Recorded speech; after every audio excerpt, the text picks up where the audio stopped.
Hello everyone, welcome to my channel. আমার চ্যানেলে তোমাদের অনেক অনেক স্বাগত। আজকে আবারও আর একটা নতুন রেসিপি নিয়ে চলে এসেছি তোমাদের সামনে। আজকে বানাবো এঁচোড় চিংড়ি, তাও একদম অনুষ্ঠান বাড়ির স্টাইলে এঁচোড় চিংড়ি বানাবো এবং টেস্টটা অনুষ্ঠান বাড়ির চাইতে অনেক সুন্দর হবে। এঁচোড় চিংড়ি বানানোর জন্য এঁচোড় ও আলুটা একই সাইজে কেটে নিয়েছি। চিংড়ি মাছগুলো ধুয়ে পরিষ্কার করে নিয়েছি, আর এদিকে মশলাগুলো সব পেস্ট করে নিয়েছি। এখানে আছে টমেটো বাটা, আদা রসুন বাটা আর পেঁয়াজ বাটা, আর কিছুটা পেঁয়াজ কুচিয়েও রেখেছি। আর এখানে কয়েকটা গোটা মশলা নিয়েছি। গোটা মশলাটা এবার শুকনো কড়াইয়ে হালকা করে একটু ভেজে নেব, ভেজে গুঁড়ো করে নেব। কড়াইটা গরম করে গোটা মশলাগুলো দিয়ে দিলাম। এতে আছে শুকনো লঙ্কা, গোলমরিচ, লবঙ্গ, এলাচ, দারচিনি, জিরে আর ধনে। এগুলোকে হালকা করে একটু ভেজে নিয়ে গুঁড়ো করে নিলাম। আর এদিকে কড়াইয়ে আবার জল বসিয়ে দিয়েছি। জলটা গরম হয়ে গেছে। গরম জলে এঁচোড়টা এবার সিদ্ধ করতে বসিয়ে দেব। এঁচোড়টা দিয়ে এতে দেব অল্প একটু পরিমাণ লবণ আর অল্প একটু পরিমাণ হলুদ। এই দিয়ে ভালো করে মিশিয়ে ঢেকে দেব। এঁচোড়টা প্রায় 90% মতো সেদ্ধ করে নিতে হবে। তা নুন আর হলুদ দিয়ে মিশিয়ে আমি ঢাকা দিয়ে এখন এঁচোড়টা সিদ্ধ করে নেব। দেখো এঁচোড়টা প্রায় সিদ্ধ হয়ে এসছে, 90%ই সিদ্ধ হয়ে গেছে। এই যে দেখো, খুন্তি দিয়ে কাটলে সেদ্ধ হয়ে গেছে, এটা বোঝা যাচ্ছে। এবার এঁচোড়টা নামিয়ে নেব। নামিয়ে নিয়ে জল ঝরিয়ে নেব। আমি একটা ছাঁকনিতে ঢেলে নিলাম, নিয়ে জলটা ঝরিয়ে নিলাম। এবার কড়াইটা ভালো করে গরম করে কড়াইয়ে আমি তেল দিয়ে দিচ্ছি। বেশ অনেকটা পরিমাণে তেল দিচ্ছি। তেলটা ভালো করে গরম হয়ে গেলে তেলে আমি আগে চিংড়ি মাছটা ভালো করে ভেজে নেব। এই যে তেল সম্পূর্ণ ভালোভাবে গরম হয়ে গেছে। এবার চিংড়ি মাছটা আমি তেলে দিয়ে দিলাম। তেলে দিয়ে এবার ভালো করে চিংড়ি মাছটা আগে ভেজে নেব। দেখো পুরো লাল লাল করে ভেজে নিয়েছি, ভাজা হয়ে গেছে। এবার মাছটা তুলে নেব। এই তেলে এবার আলুটা দিয়ে ভালো করে আলুটা ভেজে নেব। আলুটা যাতে ভালোভাবে সেদ্ধ হয়ে যায় সেইভাবে ভেজে নিতে হবে, পুরো লাল লাল করে। তা আলুটা দিয়ে দিলাম, দিয়ে সামান্য একটু হলুদ আর সামান্য একটু পরিমাণ লবণ দিলাম। লবণ দিয়ে আলুটাকে ভালো করে লাল লাল করে ভেজে নেব। আলুটা যাতে ভাজাতেই সেদ্ধ হয়ে যায় সেইভাবে ভেজে নিতে হবে, কারণ ওদিকে এঁচোড়টা প্রায় সেদ্ধ হয়ে এসছে, সেদ্ধ করে নিয়েছিলাম। দেখো আলুটা দেখো লাল লাল করে ভাজা হয়ে গেছে। এবার আলুটা আমি তুলে নেব। সম্পূর্ণ সেদ্ধও হয়ে গেছে আলুটা।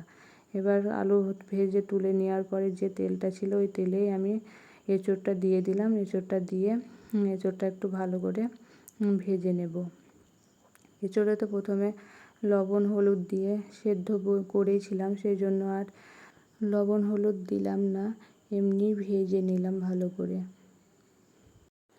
আবার কড়াইয়ে বেশ খানিকটা তেল দিয়ে দিলাম। তেল দিয়ে এতে ফোড়নে দিলাম দুটো শুকনো লঙ্কা, দুটো তেজপাতা আর অল্প কিছু পরিমাণ পাঁচফোড়ন। এটাই আমি ফোড়ন দিলাম। তারপর যে কুচনো পেঁয়াজটা ছিল, কুচনো পেঁয়াজটা দিয়ে দিলাম। কুচনো পেঁয়াজটা এবার ভালো করে একটু লাল লাল করে ভেজে নেব।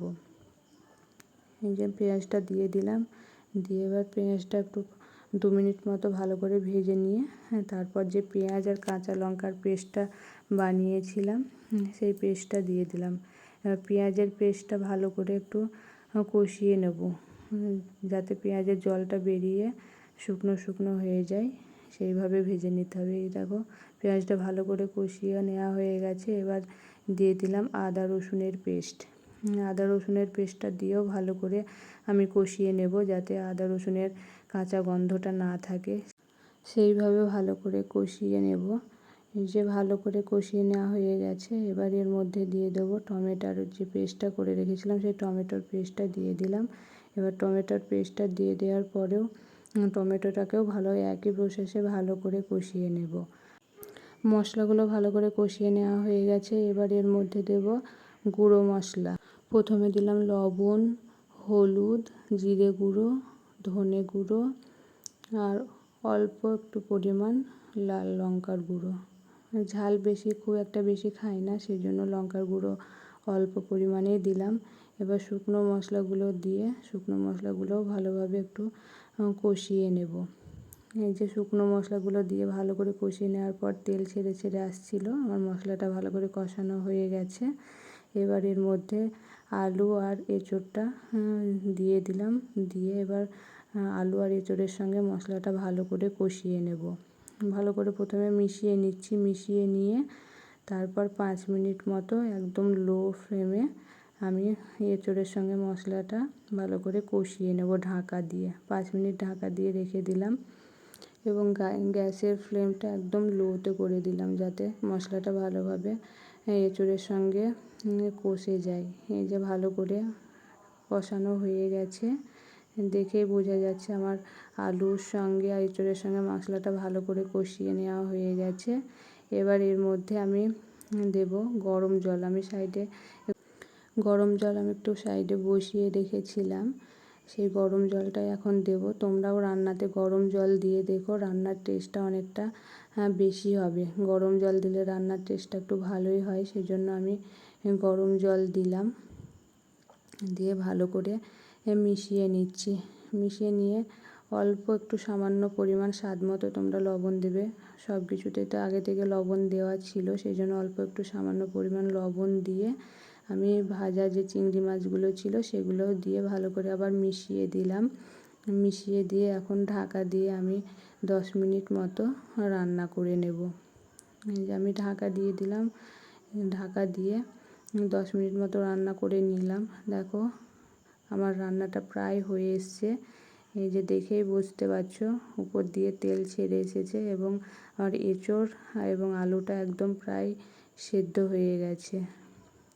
আমার রান্না প্রায় কমপ্লিট। এবার আমি যে ভাজা মশলাটা বানিয়ে রেখেছিলাম সেই ভাজা মশলাটা উপর দিয়ে ছড়িয়ে দিলাম 2 চামচ মতো, আর দিলাম 2 চামচ মতো গাওয়া ঘি।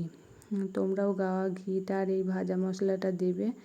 এই ভাজা মশলাটার গাওয়া ঘিটা দিলে রান্নার টেস্টটা দ্বিগুণ হবে এবং দেখতেও দেখো দারুণ লাগছে কালারটা। একদম মনে হচ্ছে যে কষা কষা মাংসের মতো রান্না হয়েছে, দেখতেও খুব সুন্দর হয়েছে এবং এইভাবে রান্না করলে খেতেও টেস্টটাও খুব দারুণ হবে।